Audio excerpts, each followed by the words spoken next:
Ce nom résonne comme une énigme dans l'histoire de la physique. Un homme qui, à seulement 26 ans, a bouleversé la compréhension que nous avions du monde.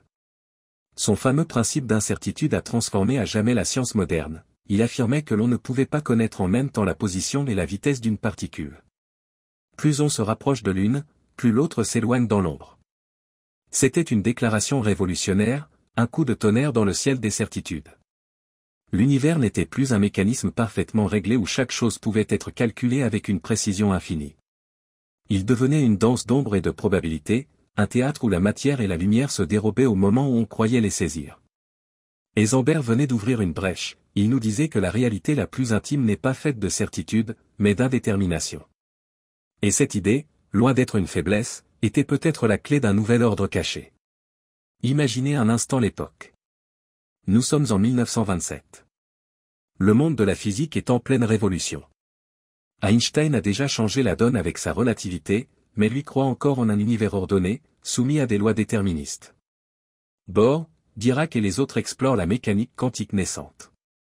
Heisenberg, lui, ose affirmer qu'au cœur du réel, il y a une limite fondamentale, non pas un défaut de nos instruments, mais une structure de la nature elle-même. L'incertitude devient une loi universelle. Ce qui nous semblait solide se fissure, et derrière, apparaît un tissu étrange, mouvant, fait de possibles qui naissent et s'effondrent.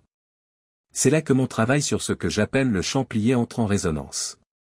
Car si Heisenberg nous a montré que la précision absolue est impossible, ce n'est pas parce que la nature joue à cache-cache avec nous.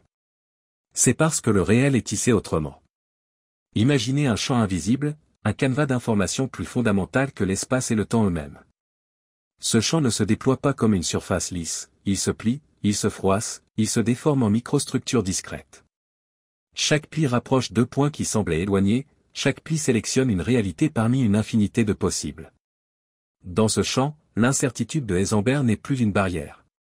Elle est la signature d'un univers qui se construit en permanence, pli par pli. Heisenberg voyait déjà la nature comme une partition musicale. Il jouait du piano et disait que les mathématiques, comme la musique, obéissent à des harmonies cachées. Pour lui, une équation n'était pas seulement un outil, mais une mélodie qui révélait une part du monde. C'est exactement ce que suggère le champ plié. Chaque particule, chaque événement quantique est comme une note suspendue. Mais ces notes ne se placent pas sur une portée déjà écrite, elles émergent du pli lui-même, elles se forment dans l'instant. L'univers est une partition qui s'écrit en temps réel, une musique sans fin, où l'incertitude n'est pas une erreur, mais un rythme fondamental. On comprend alors pourquoi l'incertitude est irréductible. Ce n'est pas que la particule cache sa vitesse quand on regarde sa position. C'est qu'avant même de mesurer, le monde n'est pas encore fixé. Il est dans un état de superposition, un état où les plis de l'information n'ont pas encore choisi leur forme. Le geste de mesurer, de regarder, d'observer, agit comme une pression sur le tissu du réel. Le champ se plie, choisit, se fixe. L'incertitude est donc la trace visible de ce moment où le pli se forme. Quand nous croyons attraper le réel, c'est déjà une version particulière de lui qui a émergé. Tout le reste s'effondre dans l'ombre. Ce que Heisenberg a osé, c'est de dire que la connaissance humaine a des limites indépassables. Mais peut-être n'avait-il pas encore les mots pour dire ce que cela signifiait en profondeur. Car ces limites ne sont pas une frontière stérile. Elles sont un passage. Elles révèlent que derrière nos mesures, derrière nos équations, il y a un niveau plus intime de la réalité. Le champ plié propose que ce niveau est celui de l'information pure. Pas l'information au sens banal de données informatiques, mais l'influx fondamental qui structure tout ce qui existe. L'espace, le temps, la matière, l'énergie ne seraient alors que les manifestations visibles de ce flux. L'incertitude, dans ce cadre, devient la cicatrice laissée par la sélection d'un pli parmi tous les autres possibles. Heisenberg était aussi un homme hanté par la philosophie. Il lisait Platon, il méditait sur le lien entre les idées et le monde sensible.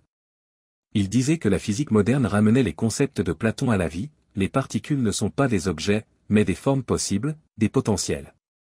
Le champ plié prolonge cette vision, il affirme que le réel n'est pas une matière inerte, mais un champ d'idées pliées dans l'espace quantique. Chaque mesure, chaque expérience, chaque instant est comme un dépliement partiel de ce champ invisible. Le monde que nous voyons n'est qu'une projection, un reflet des plis plus profonds. Et pourtant, il y a une conséquence vertigineuse. Si le réel est plié, alors il n'est pas unique. Chaque pli peut ouvrir sur un autre monde, une autre configuration, une autre réalité. L'incertitude de Heisenberg prend alors une dimension cosmologique, elle n'est plus seulement la limite d'un microscope quantique, mais la trace d'un univers multiple, d'un multivers d'informations, où chaque pli dessine une branche différente de l'existence. Ce que nous appelons hasard ne serait que le signe de cette pluralité de plis. Et ce que nous appelons nécessité ne serait que la stabilité locale d'un pli bien installé. Aujourd'hui, l'héritage de Heisenberg résonne encore dans les laboratoires du monde entier. Les ordinateurs quantiques s'appuient sur l'incertitude pour exister.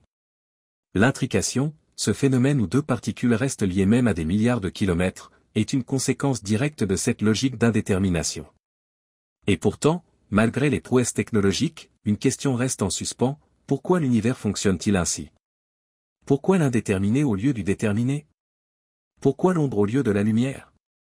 C'est là que le champ plié tente une réponse, parce que l'univers est d'abord un champ d'information, et que ce champ n'est pas continu mais discret, structuré en plis. L'incertitude n'est pas une bizarrerie. Elle est la respiration même de ce champ fondamental. Heisenberg disait, ce que nous observons n'est pas la nature elle-même, mais la nature exposée à notre méthode de questionnement.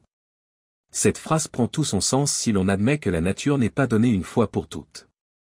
Elle se plie et se déplie selon la manière dont nous la touchons, dont nous l'interrogeons. L'incertitude n'est pas un mur, mais une porte.